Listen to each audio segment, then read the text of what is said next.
Hello friends, तो हम आज क्या है संकल्प पब्लिकेशन में संजय सर द्वारा लिखी गई 5 मिनट की जादुई क्लास का वॉल्यूम 2 आज हम पढ़ने जा रहे हैं। ठीक है, तो इसके अंदर ये सारा कंटेंट है।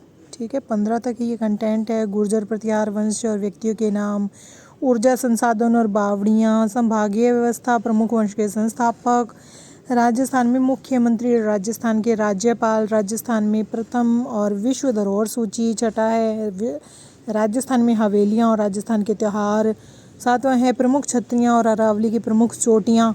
आठवें है लोक वाद्य यंत्र और प्रमुख शासकों के उपनाम। नौवें है भारत और राजस्थान का लिंगानुपात और प्रमुख जनजाति के लोक नृत्य। 10वां है प्रमुख वेशभूषा और राजस्थान का एकीकरण। 11 है प्रमुख किसान और जनजातीय आंदोलन। 12वां है प्रमुख लोक देवियाँ और राजनीतिक संस्थाएं। और 13वां है प्रमुख समाचार पत्र और संप्रदाय और संस्थापक। 14वां है चैत्र माह के प्रमुख त्योहार, राजस्थान के अभयारण्य। 15वां है राजस्थान के दुर्ग व आरटीडीसी के होटल। अब इनको सबको पढ़ेंगे। पहला ये क्वेश्चन दे रखा है इसमें 51 नंबर, गुर्जर प्रतिहार वंश की भीनमाल शाखा का संस्थापक कौन था? तो इसका आंसर रहेगा नागभट्ट प्रथम। गुर्जर प्रतिहार वंश की भीनमाल शाखा का संस्थापक कौन था? नागभट्ट प्रथम। इसके अलावा गुर्जर प्रतिहार वंश का संस्थापक और मूल पुरुष कौन रहे? हरिश्चंद्र। और भीनमाल शाखा के प्रतिहार वंश का वास्तविक संस्थापक कौन रहे? वत्सराज। याद रखिए वास्तविक और वत्सराज को। ठीक है, और गुर्जर प्रतिहार वंश में पितृहंता शासक कौन? मिहिर भोज। मिहिर भोज थे पितृहंता शासक।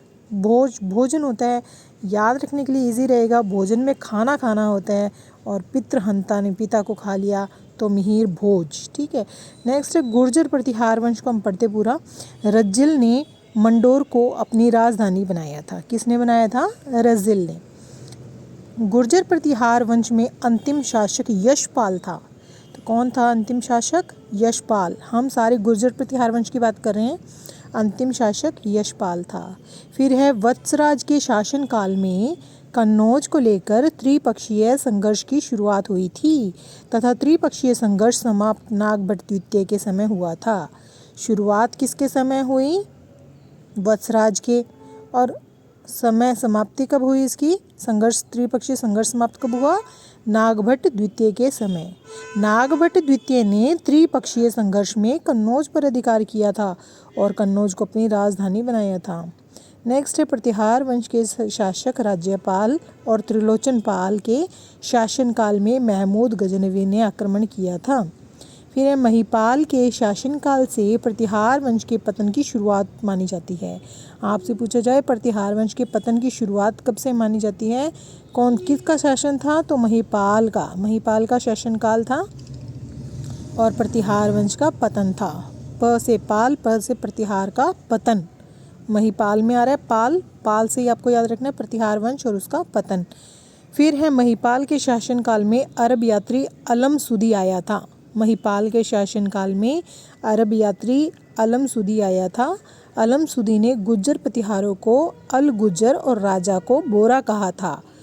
ठीक है, महिपाल के शासनकाल में अरब यात्री अलमसुदी आया था और अलमसुदी ने गुज्जर प्रतिहारों को अल गुज्जर और राजा को बोरा कहा था। नेक्स्ट है मिहिर भोज का शासनकाल गुर्जर प्रतिहार वंश का चरमोत्कर्ष काल माना जाता है। और फिर है डॉक्टर गौरीशंकर हीराचंद ओझा ने प्रतिहारों को क्षत्रिय माना है। फिर है कनिंघम ने गुर्जर प्रतिहारों को कुषाण वंशी कहा है। और फिर है मोहनोत नैन्सी के अनुसार गुर्जर प्रतिहारों की कुल 26 शाखाएं थी। इनमें से 2 प्रमुख थी मंडोर और भीनमाल।